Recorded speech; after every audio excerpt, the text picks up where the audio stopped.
Hello guys, today we will talk about spirometer. But first, what do you know about spirometer? A spirometer is an apparatus for measuring the volume of air inspired and expired by the lungs. Methods for measurement: pressure transducers, ultrasonic, water gauge. And now we have to talk about spirometer history. But to understand its history we have to understand first some basic principles. If I ask you what is the volume of this cup, you will say it is easy math problem. Just multiply the area of the ground of the cup with the length of the cup. Let's say, the diameter is 10 centimeters. Means area will be around 78 centimeters square. And multiply it with, let's say 12 centimeters length, so we are talking about nearly 940 centimeters cube. So 0.94 liter of volume. Well, that was inaccurate because there was some error in numbers and digits, as well as we didn't bring in mind the thickness of the cup. And what if we want to calculate the volume of non-ideal shape? Say for example the lungs, which is critical in many ways. To give you an example, let's say you are walking in the street, and found someone walking next to you has short breath, cough a lot. So you may start thinking that he has symptoms of either COPD, means he have emphysema and chronic bronchitis, or SLS, or SLE. Or maybe pneumonia. All are diseases that change the volume of the output, whether this change is because of air pathway like in COPD or caused by lung itself as SLS or pneumonia. Well, to get a proper diagnosis of respiration volume we need a way to measure. The spiro, breath in Latin, means we need a spirometer. Dr. John Hutchinson, an English surgeon, who wanted to find a way to get the volume of lungs, and so he did. In 1840, was first ever invented by him, and it was a great discovery at that time. But there were some problems in design, which can be seen right here. Yes, that was the real design. It was huge, like over a meter tall, and was bulky. The reason for that is the differ in the way, not principle itself, which we will talk about later in our video. But as for Dr. Hutchinson, his way was that a bucket upside down will be used. Then be filled with water, and as the air is breathed out the bubbles will force the bucket to rise, and which will indicate the volume. Wait. Which volume? Dr. Hutchinson asked the same question. And for that he was the first person to find the answer. As well, he was the first one to describe vital capacity, VC, which can be seen in that graph.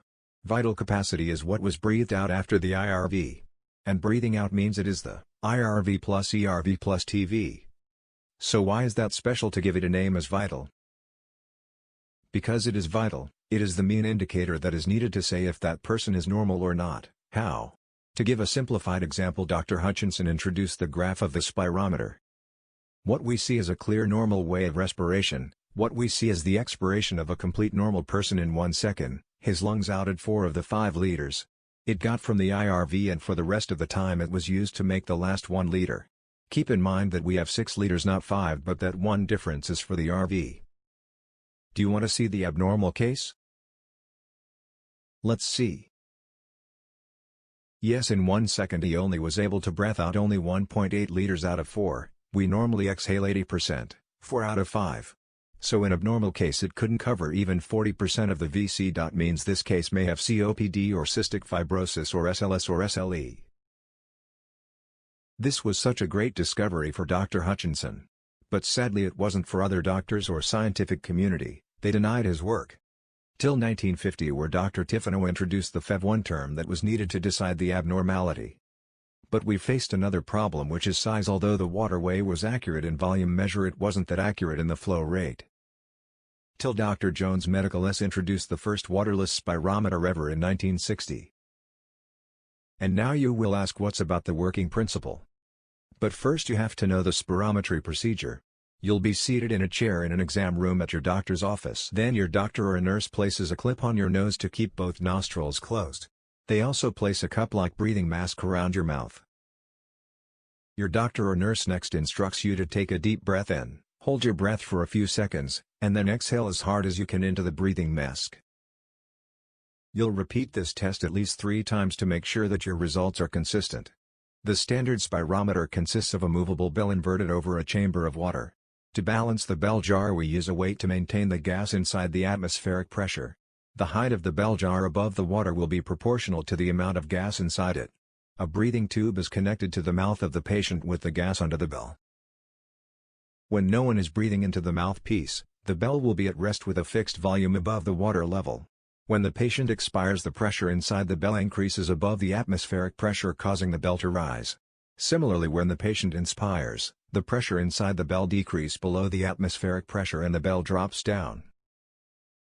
As the change in bell pressure changes the volume inside the bell, the position of the bell jar is varied with respect to the inspiration and expiration. As the bell position varies, the position of the weight which balances the bell jar also varies. A pen is attached to the weight in order to record the volume changes in a piece of graph paper. The chart recorder is called spirograph or kymograph, and it is a rotary drum. The graph obtained corresponding to breathing is called spirogram. Okay, let's talk about some types of spirometer. First, the plethysmograph. Whole-body plethysmography is used to measure respiratory parameters in conscious unrestrained subjects, including quantification of bronchoconstriction. A modern body plethysmograph uses ultrasound. Second type is pneumotachometer. The peak expiratory flow is a person's maximum speed of expiration, as measured with a peak flow meter, a small, handheld device used to monitor a person's ability to breathe out air. It measures the airflow through the bronchi and thus the degree of obstruction in the airways. Peak expiratory flow is typically measured in units of liters per minute, L per minute. Third type is fully electronic spirometer. Electronic spirometers have been developed that compute airflow rates without the need for fine meshes or moving parts. They operate by measuring the speed of the airflow with techniques such as ultrasonic transducers, or by measuring pressure difference in the channel. Fourth type is incentive spirometer. This spirometer is specially designed to encourage improvement of one's lung function by measuring the inspiration and expiration volume using calibrated cylindrical tube and the rate of respiration using only mechanical parts. Finally is windmill-type spirometer. Lightweight, easy-to-grasp spirometer measures forced vital capacity using deflection meter. And now we will talk deeply about one type of them, which is incentive model. This model is a very simple model that helps your lungs recover after a surgery or lung illness. When you breathe from this spirometer, a piston-like balls rise up to measure the volume you inhaled. But who needs that model of spirometer? 1.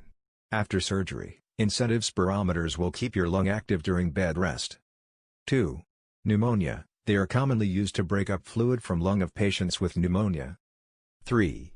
Chronic obstructive pulmonary disease, COPD, using an incentive spirometer can manage symptoms but not a cure. 4. Cystic fibrosis, it can help in clearing fluid buildup. So what is the benefits? As we said previously, this model is mainly targeting the people need to get their lungs recovered, so its benefits can be determined as follows. 1. Improves lung function. 2. Reducing mucus buildup. 3. Decrease the probability of lung infections. And our last question in this part. How can we use the incentive spirometer correctly? Honestly, there are some few steps in order to get better or more accurate reading or to get more benefits. 1. Relax your face, shoulders, and neck, and put one hand on your stomach. 2. Exhale as slowly as possible through your mouth. 3. Breathe in slowly and deeply while keeping your shoulders relaxed. 4. Repeat 4 or 5 times per day. Now we can move to our next step, which is about our designed model for incentive type of spirometer. We believe that it is better to make the model ourselves in order to gain more knowledge about how it is designed and how it works. We tried to make it using SolidWorks and Revit, but we saw it better and easier to be made using Blender application. We faced some obstacles when we were trying to make a small simulation for the fluid when it was passing through our model, as Revit doesn't support flow simulation as we know, and SolidWorks is very complicated, especially for beginners as it is an advanced tool. So we tried to make it using the previous program, which is Blender. We can see some small smoke passing through our model through the inlet. And finally we finish our topic, but remind you that your health is important, so stay home, stay safe. And if you have to meet people, please don't forget to wear your mask. Thank you for watching. Goodbye. This video created by Team for Biomedical Engineering, Cairo University.